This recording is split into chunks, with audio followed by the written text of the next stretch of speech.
Last 20 days आप लोगों के बचे हुए हैं। ये जो लास्ट 20 डेज हैं ये हमें बहुत अच्छे से एनकैश करने हैं ताकि जो हमारा रिजल्ट है वो हमारा पॉजिटिव आए इन अगस्त। तो देखो अब हमें क्या करना है। सबसे पहली चीज तो ये जो सीएस एग्जीक्यूटिव की स्ट्रैटेजी मैं आपको बता रही हूँ वो दोनों ग्रुप्स के लिए सेपरेट बताऊंगी, not in one single format. ठीक है, तो ग्रुप 1 में जो है आपको किस तरीके से करना है, ये आपके लास्ट 20 डेज है। यहाँ पर अगर आप देख रहे हो ग्रुप 1 का तो आपको सब्जेक्ट्स तो पता है ऑलरेडी, ये सब्जेक्ट्स हैं आपके। ठीक है, नाउ अब हम आज 10th है, अब हम 11th से अगर स्टार्ट करेंगे तो 11th से सबसे पहले हमें 3 दिन देने हैं जो हम जीआईजीएल करेंगे। 11, 12, 13 तक आप जीआईजीएल करोगे एंड देन उसके बाद 14th को आप रिवीजन करोगे जीआईजीएल का पूरा और उसको साइड रख दोगे। फिर उसके बाद हम करेंगे टैक्स में एक दिन करोगे आप आईडीटी एंड नेक्स्ट आप करोगे डीटी और फिर उसके बाद आप दोनों को रिवाइज करोगे। ठीक है, फुल, और 18th को यू विल रिवाइज टैक्स। अब इसमें जो रिवीजन है, रिवीजन वाला दिन है, उसमें आप एक काम कर सकते हो, आप उसमें अपना मॉक टेस्ट कोई दे सकते हो, प्रीवियस मॉक टेस्ट दे सकते हो ताकि आपको पता चले हाँ चलो ठीक है हम इतना प्रिपेयर कर चुके हैं और इतना हमें और इम्प्रूवमेंट की जरूरत है। तो आप आगे जब आपका एग्जाम आने वाला होगा उससे एक दिन पहले आप प्रिपेयर कर सकते हो। तो इस तरीके से बाय 18th आपके 2 सब्जेक्ट कंप्लीट हो जाएंगे। और देखो आपने अभी तक पढ़ ही लिया होगा, एक बार तो हर बच्चे ने पढ़ा होगा, और जो बच्चा एक बार भी नहीं पढ़ा है तो भाई वो तो तैयारी नहीं है इस अटेम्प्ट के लिए, साफ सीधी बात है।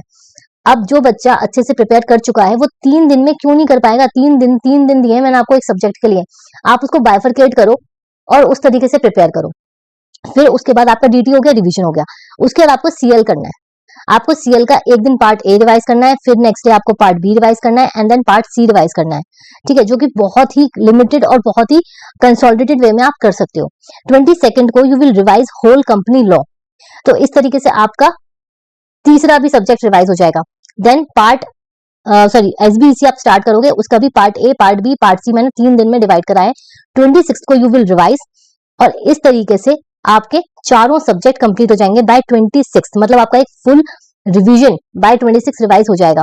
फिर देखो ये 3 दिन ना, ये जो 3 दिन आपको स्क्रीन पे दिख रहे हैं 27, 28, 29, ये आप एक एक दिन करके रिवाइज करोगे क्योंकि आपका ऑलरेडी रिवाइज हो चुका है। तो आप एक रिवीजन मार सकते हो जल्दी से, क्विक रिवीजन ऑफ, सबसे पहले आपको करना है टैक्स का, देन सीएल का, देन एसबीसी का, और फिर जीआईजीएल का रिवीजन करोगे जो आपका फर्स्ट पेपर है। सेकंड को आपका पेपर है फर्स्ट जीआईजीएल का। ठीक है, इस तरीके से आपको अपनी स्ट्रेटेजी इंप्लीमेंट करनी है और आपको ऑनेस्ट रहना है अपनी स्ट्रेटेजी के साथ। देखो अगर ऑनेस्ट नहीं रहोगे तो कोई भी फायदा नहीं है।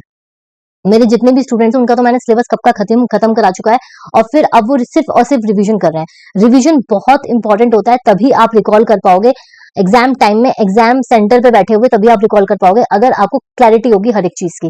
वरना हसल में तब दिमाग में क्या बनती है, खिचड़ी बनती है अच्छी वाली। ठीक है, जो खाने की भी नहीं होती है। अब सेकंड ग्रुप की अगर हम बात करते हैं तो सेकंड ग्रुप में आपको पहले एफएसएम करना है part A and then FSM करना है part B on 12th and then आप इस दिन रिवाइज कर सकते हो, थ्योरी रिवाइज कर सकते हो, कुछ भी रिवाइज कर सकते हो ऑन 13th एंड 14th को you will do revision, right. उसके बाद आप सीएमए स्टार्ट करोगे part A, part B and part C में अगेन आप थ्योरी रख सकते हो एक दिन, आप फॉर्मूलाज रिवाइज कर सकते हो, वो आपकी डिस्क्रिशनरी है क्योंकि स्टूडेंट टू स्टूडेंट वेरी करता है। फिर रिवीजन करोगे 18th को, तो by 18th you will be able to complete your 2 subjects revision. Then 19th को ईबीसीएल स्टार्ट करोगे, A part, B part, C part. ठीक है, और उसके बाद आप रिवीजन करोगे 22nd को अपना ईबीसीएल का। देन एसएलसीएम करोगे, एसएलसीएम में आपका क्या है, सिर्फ 2 वो है पार्ट्स, तो आप पहले ए करोगे फिर बी करोगे क्योंकि बी बहुत छोटा चैप्टर है, 15-16 चैप्टर जो है आपके वो होते हैं। ए में आप पहले कंप्लीट कर लोगे, वाइस वर्सा, वो आपकी अपनी कॉल है। 25th को आप रिवाइज करोगे पूरा और फिर 26th को आप मॉक टेस्ट रिवाइज कर सकते हो, कुछ भी कर सकते हो। ऐसी जो आपके लास्ट 3 दिन होंगे 27, 28, 29, उसमें आप एक एक सब्जेक्ट लेके रिवाइज करोगे जो कि क्विक रिवीजन होगा आपका।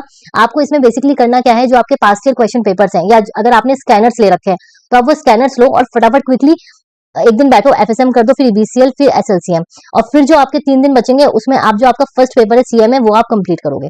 ठीक है, यहाँ भी आपको मैं बोलूंगी बी ऑनेस्ट, और जो स्टूडेंट्स दोनों ग्रुप दे रहे हैं वो इन 2 दिन का मर्ज कर लेंगे, या फिर वो एक काम कर सकते हैं कि वो एक सब्जेक्ट को सिर्फ 2 दिन दें।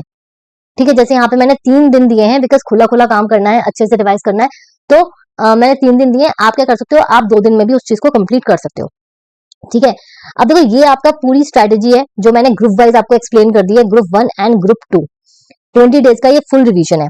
अब कुछ चीजें जो मैं आपको चाहती हूँ कि आप ध्यान रखो क्योंकि एग्जाम्स बिल्कुल बस आ गए हैं। ठीक है, एग्जाम्स में सबसे पहली चीज जो मैं आपको बोलना चाहूंगी वो है आपकी टाइम मैनेजमेंट। टाइम मैनेजमेंट में मैंने पहले भी वीडियोस बनाई हैं और मैंने आपको अच्छे से ये चीज समझाई है कि टाइम मैनेजमेंट अगर आप प्रॉपरली नहीं करोगे तो आपका एग्जाम में पेपर छूटना 100% श्योर है, क्योंकि पेपर होता है लेंथी और उसको हमें मैनेज करना बहुत जरूरी है। तो इसमें मैंने प्रीवियसली बहुत वीडियोस बनाई हैं जिसमें कि मैंने आपको ये मास्टर क्लास में बताया है कि आपको टाइमली कैसे अरेंज करना है। इसका जो लिंक है वो आपको डिस्क्रिप्शन में मिल जाएगा, फटाफट आप उसको स्पीड एक्स करके 2x 3x में आप देखकर ये कर सकते हो कि आपको कितना डिवोट करना है, राइट। फिर आपकी number of questions, numbering of questions is very important.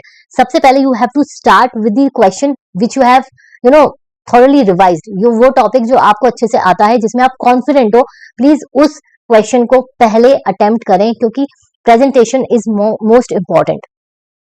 Third है, don't read full question paper in 15 minutes. आपको 15 मिनट्स मिलते हैं, तो उस 15 मिनट्स में you don't have to read full question paper. आपको सिर्फ और सिर्फ वो पार्ट अच्छे से पढ़ना है जिसमें आप कॉन्फिडेंट हो।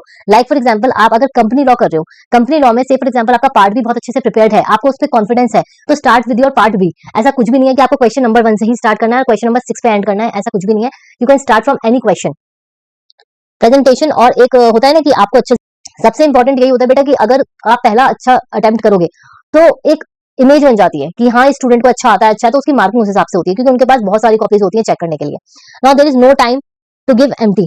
मॉक टेस्ट अगर आप दे रहे हो तो अब कोई टाइम नहीं है, आप खुद कर सकते हो, क्योंकि अगर आप किसी के थ्रू करवाओगे मॉक टेस्ट तो भाई उसमें फिर इवैल्यूएशन का टाइम नहीं रहेगा, तो आप खुद कर सकते हो प्रैक्टिस और खुद ही चेक कर सकते हो। स्टिल डाउट्स, अगर आपको अब भी कोई डाउट है, if yes then you can join my 1-to-1 video session with me, ठीक है। इसमें देखो टॉपमेट पे मैंने टॉपमेट एक इंटरफेस है जिसमें कि मैं आपको, आप बुक कर सकते हो कॉल। उसमें वेरियस कैटेगरीज हैं कि आपको ट्रेनिंग की रिक्वायरमेंट है, आपको वेरियस जो भी रिलेटेड टू सीएस अगर कोई क्वेरी है, कोई डाउट है, तो आप वहां बुक कर सकते हो सेशन। और फिर 1-to-1 जैसे वीडियो सेशन होता है वहां मैं आपको एक्सप्लेन करूंगी 20-25 मिनट जो भी स्लॉट होगा उसके अकॉर्डिंग, और फिर आपके सारे doubts related to that query solve हो सकते हैं। तो इसका भी लिंक मैं आपको दे दूंगी, और अगर आपको स्टिल कोई दिक्कत है तो आप कांटेक्ट कर सकते हो इस पे, लेकिन प्लीज व्हाट्सएप करना, कॉल्स नहीं, बिकॉज मेरी रिकॉर्डिंग चलती रहती है, तो जब भी मुझे टाइम मिलेगा तब मैं आपको आंसर कर दूंगी। किसी का अगर रिक्वायरमेंट होगा कि कॉल पे बात करनी है तो वो भी पॉसिबल होगा, बट पहले आप मुझे प्लीज व्हाट्सएप करिए, डायरेक्ट कॉल मत करिएगा।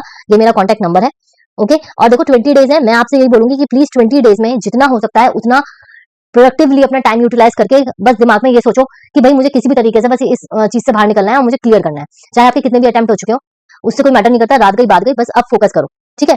So all the very best. और कोई भी डाउट हो तो मैंने आपको अपना कॉन्टैक्ट नंबर दे ही रखा है।